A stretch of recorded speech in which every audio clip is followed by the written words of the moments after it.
हारिस रऊफ हमारा एक अपना प्रोडक्ट है जिसको हम ख़त्म नहीं करने आए। असल में लोगों ने बहुत सी चीज़ों को हवाओं में ऐसे उड़ाया हुआ है। शो को नोटिस है वो उसके उस सेंट्रल कॉन्ट्रैक्ट की ब्रीच के ऊपर है। अच्छा वहाँ पे हारिस रऊफ चुके जा चुके हैं तो को मिल गया लेकिन काफ़ी बातें हुई हैं इसमें और एनओसी देने से पहले शो का नोटिस भी जारी किया गया जिसका उसने जवाब जमा करवाया। तो हारिस रऊफ को या किसी भी प्लेयर को ऐसे मतलब लीग की इजाज़त जो है वो पाकिस्तान क्रिकेट बोर्ड ने दी है कि 2 लीग आप खेल सकते हैं एक PSL के साथ। तो फिर शो का नोटिस क्यों जारी किया गया जब प्लेयर एक कह रहा है कि मेरा वर्क लोड जो है वो मैं नहीं उठा सकता, बॉडी में ये नहीं उठा सकती टेस्ट का लोड। उस वक्त शो का नोटिस पे कहा गया था कि इसकी जो सेंट्रल कॉन्ट्रैक्ट है तनज़ली की जाएगी इस पर ये कहते हैं। देखिए पहले तो मैं आपको थोड़ी सी चीज़ें यहाँ पे क्लियर कर दूँ। हारिस रऊफ हमारा एक अपना प्रोडक्ट है जिसको हम ख़त्म नहीं करने आए। ऑब्वियसली देखें जो सेंट्रल कॉन्ट्रैक्ट मिलता है तो कोई भी प्लेयर बाउंड होता है, जब वो साइन करता है तो उसकी अवेलेबिलिटी जो है वो पाकिस्तान क्रिकेट टीम के लिए पहली प्रायोरिटी होती है। गोइंग फॉरवर्ड जो भी सेंट्रल कॉन्ट्रैक्ट की शेख है कि उसमें क्या हो सकता है, टर्मिनेट हो सकता है, ये सारी चीज़ें ज़रूर हैं, लेकिन अभी तक कोई ऐसा फ़ैसला लिया नहीं गया। असल में लोगों ने बहुत सी चीज़ों को हवाओं में ऐसे उड़ाया हुआ है कि जिस तरह उनको सब कुछ पता है, हालांकि किसी को कुछ नहीं पता जब तक कोई बात पूछी ना जाए। सेंट्रल कॉन्ट्रैक्ट ये कहता है कि आपको जब भी अवेलेबल होना पड़ेगा पाकिस्तान के लिए, जब भी आपको बुलाया जाएगा, वी नीड योर अवेलेबिलिटी, और कोई भी प्लेयर उसको साइन करने से पहले उसकी अवेलेबिलिटी के ऊपर साइन करता है। ये सिर्फ हारिस के लिए नहीं, हर एक के लिए है। गोइंग फॉरवर्ड के उसको हम लोगों ने NOC दे, जो शो को नोटिस है वो उसके उस सेंट्रल कॉन्ट्रैक्ट की ब्रीच के ऊपर है। और ये एक मेरा ख्याल है जो प्रोसेस है वो ऑन गोइंग प्रोसेस है, ये होता रहा पीछे भी और ये अभी भी हुआ है। तो ये कोई बहुत बड़ी उसके लिए मेरा नहीं ख्याल कि इतनी कोई बड़ी खबर है, क्योंकि obviously that's a breach of a central contract, तो वो पाकिस्तान क्रिकेट बोर्ड और प्लेयर के दरमियान है।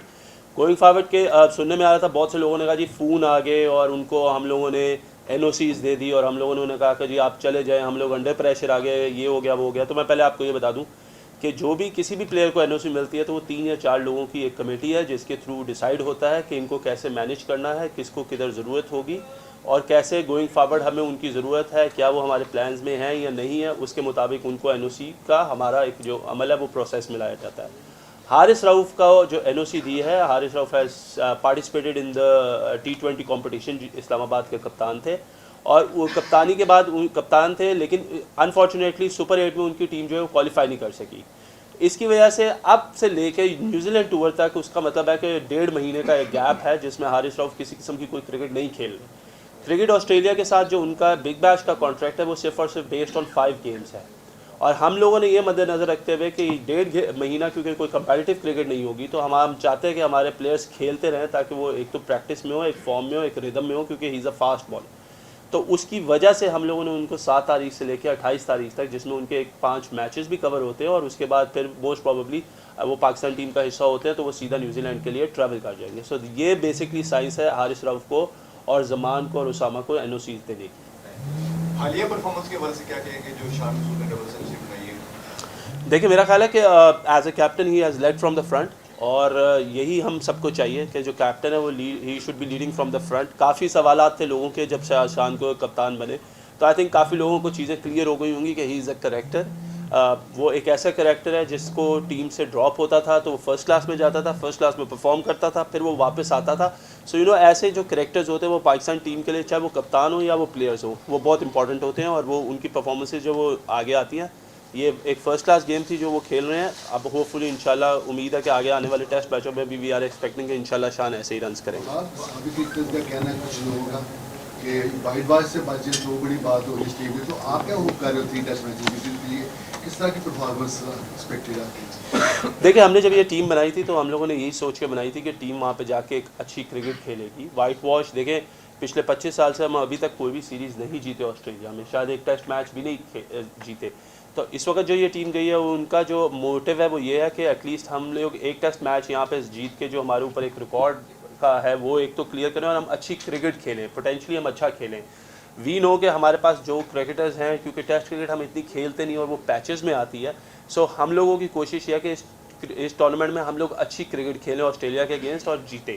और देखिए हार जीत खेल का हिस्सा है, लोग जो कहते हैं कह लेते हैं, फ़र्क नहीं पड़ता। We are building up a good team going forward into it और हम लोग उस पर काम करेंगे। पहले भी कहा था अगर कोई फेलियर होता है तो मैं यहाँ पे बैठा हूँ, I will take that as a chief selector वो मेरा कसूर होगा, वो उसकी जो भी आप लोगों ने क्रिटिसाइज़ करना होगा आप वो मुझे करें, प्लेयर्स को नहीं करें, क्योंकि वी आर वर्किंग टुगेदर और इंशाल्लाह हम कोशिश करेंगे कि हम जो आगे जाते हुए टीम को और अच्छा और बेहतर करें। आप 2024 में T20 वर्ल्ड कप हो रहा है और उसके बाद 26 में 50 ओवर्स का वर्ल्ड कप होगा, आप किसके लिए टीम बनाने जा रहे हैं फॉर? देखिए हमारा जो प्लान है वो यही है, बेसिक प्लान जो इनिशियल हमारी बातचीत हुई है, जो हमारी पहली मीटिंग भी हुई है सिलेक्टर्स की कराची में, वो इसी बात पे हुई है कि हम लोगों को बैकअप्स तैयार करने हैं, हम लोगों को एक प्लेयर के ऊपर दूसरा प्लेयर रखना है, क्योंकि इस वर्ल्ड कप में जो हमें सबसे बड़ा नुकसान हुआ कि वो नसीम शाह नहीं थे और उसके बाद हमारे पास रिप्लेसमेंट उस तरीके से नहीं थी, तो हम अब वो नहीं करने जा रहे। हमारा ये है कि तीनों डिपार्टमेंट में तीनों जो गेम्स हैं, जो 3 हमारे फॉर्मेट्स हैं, उनकी हमारे पास डिफरेंट टीम्स हो, हमारे डिफरेंट प्लेयर्स खड़े हों और हम मौका दें, नए आने वाले प्लेयर्स को ज़्यादा थोड़ा सा मौका दें, लेकिन एक्सपीरियंस को हम लोग कभी भी साइड लाइन नहीं करेंगे, क्योंकि एक्सपीरियंस और जो यूथ है वो मिल के जो है वो बेहतर होती है, क्योंकि उनको भी रहनुमाई चाहिए आगे के वो उनको किस तरीके से खेलना। तो आई थिंक सबसे पहले तो मैं चेस फेडरेशन हनीफ कुरैशी साहब इनका बहुत बहुत शुक्रगुजार हूँ, और आज हमारे साथ ये 9 कंटेस्टेंट हैं जो जा रहे हैं यूथ एशियन चैम्पियनशिप चेस के लिए, और ये टोटल जो है 16 लोग हैं, जिनमें से 9 लोग जो हैं वो पंजाब की रिप्रेजेंटेशन में के लिए हैं। So I just wanted to meet them.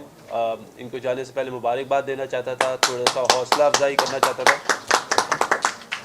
और क्योंकि ये पंजाब से हैं तो हमारा फ़र्ज़ बनता है कि पंजाब में हम लोग गेम्स को प्रमोट करें, चाहे वो ऑन फील्ड गेम हो या इस तरह इंडिविजुअल गेम्स हो। तो ये हमारा फ़र्ज़ बनता है कि हम इन लोगों को जो है वो रिकग्निशन दें, इन लोगों के साथ मिल के काम करें। और आई थिंक बड़ी खुशी होती है देख के कि जब भी पाकिस्तान का नाम आता है तो ये इंशाल्लाह अभी जा रहे एशियन गेम्स के लिए अलाइड, और hopefully wish you all the very best कि इन्हीं में से हमारे चैम्पियंस जो एशियन यूथ चैम्पियनशिप है उसमें से एक दफ़ा फिर जो हमारी पाकिस्तान की जो लोग नुमाइंदगी करें वो वहाँ से जीत कर आए। हनीफ कुरैशी साहब जो हैं बहुत मेहनत कर रहे हैं, और पहले भी हमें यूथ के अवार्ड्स मिले थे, और उम्मीद है कि इस साल भी हमें अवार्ड्स मिलेंगे, इस साल में भी, और इंशाल्लाह आने वाले वक्तों में भी हम भी पंजाब स्पोर्ट्स बोर्ड एक इनिशिएटिव लेने जा रहे हैं कि जिधर हम लोग कोशिश करेंगे कि पूरे पंजाब से चेस और स्क्रैबल का जो है एक टूर्नामेंट करवाएं एक बड़े उसके ऊपर, ताकि जितने भी हमारे बच्चे हैं और जितने भी लोग इससे खेलते हैं वो मुस्तफ़ीद हों, और जितना भी टैलेंट है वो निखर के सामने आए, ताकि आने वाले वक्त में वो पाकिस्तान की रिप्रेजेंटेशन करे। तो इसके लिए बुलाया था, और I wish you all the very best बच्चों, और make Pakistan proud. Thank you. मेरा नाम हनीफ कुरैशी है, मैं national chess master and I am an Olympian. जब आतिश जवान था तो मैं पाकिस्तान की नेशनल टीम में था। अब हम कोशिश कर रहे हैं कि हम अपने टैलेंट को इंटरनेशनल स्टेज पे ले जा सकें। मैं बहुत शुक्रगुजार हूँ पंजाब गवर्नमेंट का भी, और ख़ास तौर पे वहाब रियाज साहब का भी, क्योंकि खुद स्पोर्ट्समैन हैं, स्पोर्ट्स को बहुत समझते हैं, और माशाल्लाह मैं समझता हूँ कि इनके आने के बाद पंजाब में जो स्पोर्ट्स की एक्टिविटी है दैट हैज़ रिवाइव्ड। मैं फेडरेशन की तरफ से पंजाब स्पोर्ट बोर्ड को, मिनिस्टर साहब को, डायरेक्टर स्पोर्ट्स हैं हमारी, माशाल्लाह पूरे पंजाब में स्पोर्ट्स की activity is going on high, we are here to support that. मैं बहुत शुक्रगुजार हूँ ख़ासतौर पे पेरेंट्स का, जिनकी मैं समझता हूँ कि जिनकी मेहनत से ये बच्चे, जिनकी डेडिकेशन से, और ख़ास तौर पे इन बच्चों का मैं शुक्रगुजार हूँ। हमारे नेशनल चैम्पियन आमिर करीम साहब का फीडे मास्टर हैं, पाकिस्तान के लिए बड़े लॉरेट्स ले चुके हैं। इनका एक इटली में इन्होंने जो है सिल्वर मेडल लिया था वर्ल्ड चेस ओलंपियाड में, जिसमें 165 कंट्रीज थे। कमिंग बैक टू दैट, मैं समझता हूँ कि मिनिस्टर साहब की ये बड़ी जो है एक कंट्रीब्यूशन भी है, पैट्रोनेज भी है, कि वो इन बच्चों को, जो पंजाब से 9 बच्चे सिलेक्ट किए गए हैं, पूरे मुल्क में हमने हाइब्रिड ट्रायल कराया, जो पहली दफ़ा पाकिस्तान की हिस्ट्री में हुआ, on the board and hybrid style. तो ये पहली दफ़ा पूरे मुल्क के बच्चों को अपॉर्चुनिटी दी गई है ताकि वो नेशनल टैलेंट पूल में आए। हमारा बच्चा कहीं पर भी पूरे मुल्क में होगा वो नेशनल टैलेंट पूल में आए और पाकिस्तान की नुमाइंदगी करे। This is all on merit, और इस मेरिट पे होंगे तो हम देखते हैं कि आयत आसमी हमारे सामने बैठी हैं, मिस सिद्रा भट्ट तशरीफ रखती हैं, इनकी mother. That is an honour for Pakistan that Ayat Asmi won the bronze medal in world schools championship in Kazakhstan in August 2023.